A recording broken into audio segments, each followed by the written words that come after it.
నమస్తే, welcome to yo-yo TV. సినీ రంగానికి చెందిన వారు రాజకీయాల్లోకి ఎంట్రీ ఇవ్వడం కామన్, కానీ సక్సెస్ అయ్యేది చాలా తక్కువ మంది మాత్రమే అని చెప్పాలి. ప్రత్యక్ష రాజకీయాల్లో సక్సెస్ అవ్వాలంటే ఎంతో శ్రమించాల్సి ఉంటుంది.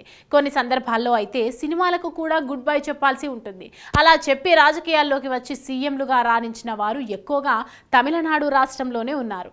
వాళ్లను స్ఫూర్తిగా తీసుకుంటూ తమిళ సూపర్ స్టార్ దళపతి విజయ్ పాలిటిక్స్లోకి ఎంట్రీ ఇచ్చారు. విజయ్ సినిమా రంగంలో చెరగని ముద్ర వేసుకున్నారు. తమిళనాట అతి పెద్ద మార్కెట్ ఉన్న హీరోల్లో విజయ్ ముందు వరుసలో ఉంటారని చెబుతారు. ఈ నేపథ్యంలో ఆయన రాజకీయాల్లోకి అడుగుపెట్టిన సంగతి తెలిసిందే. ఈ క్రమంలో తాజాగా ఆయన పార్టీకి సంబంధించిన జెండాను ఆవిష్కరించారు. అవును, దళపతి విజయ్ తమిళగ వెట్రి కలగం పేరుతో స్థాపించిన రాజకీయ పార్టీకి సంబంధించిన జెండాను తాజాగా ఆవిష్కరించారు. చెన్నైలో జరిగిన ఓ కార్యక్రమంలో ఆయన పార్టీ జెండాను ఎగురవేశారు. ఇదే సమయంలో పార్టీ జెండా గీతాన్ని విడుదల చేశారు. ఇప్పుడు ఈ వీడియో వైరల్ గా మారుతోంది. ఫ్యాన్స్ కామెంట్లతో విషెస్ చెబుతున్నారు.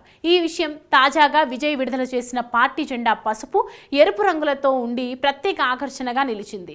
ఈ జెండా మధ్యలో ఓ పువ్వు ఉంది. ఆ పువ్వుకి రెండు వైపులా ఏనుగులు ఉన్నాయి. ఈ జెండా మధ్యలో కనిపించే పువ్వు పేరు వాగాయ్. చోళుపు పాండ్యులు పరిపాలించిన సమయంలో యుద్ధంలో గెలిచిన వాళ్ళకి ఈ పూలతో చేసిన దండలే వేసేవాళ్ళట.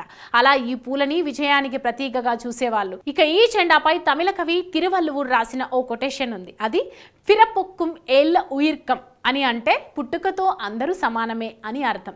తాజాగా పనయార్లోని పార్టీ ఆఫీసులో ఈ జెండాను ఆవిష్కరించారు దళపతి. ఈ కార్యక్రమంలో ఆయన తల్లిదండ్రులతో పాటు మద్దతుదారులు, అభిమానులు భారీ సంఖ్యలో పాల్గొన్నారు. కాగా ఈ ఏడాది ఫిబ్రవరిలో దళపతి విజయ్ తన పొలిటికల్ ఎంట్రీ ప్రకటించిన సంగతి తెలిసిందే.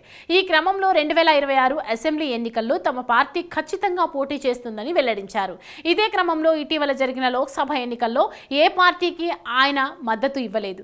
ఇక 2026లో జరగబోయే ఎన్నికలపైనే ఆయన పూర్తి ఫోకస్ అని చెబుతున్నారు. మరి విజయ్ పార్టీపై ప్రస్తుతం సీఎం, డీఎంకే పార్టీ అధినేత ఎలా రియాక్ట్ అవుతారో చూడాలి.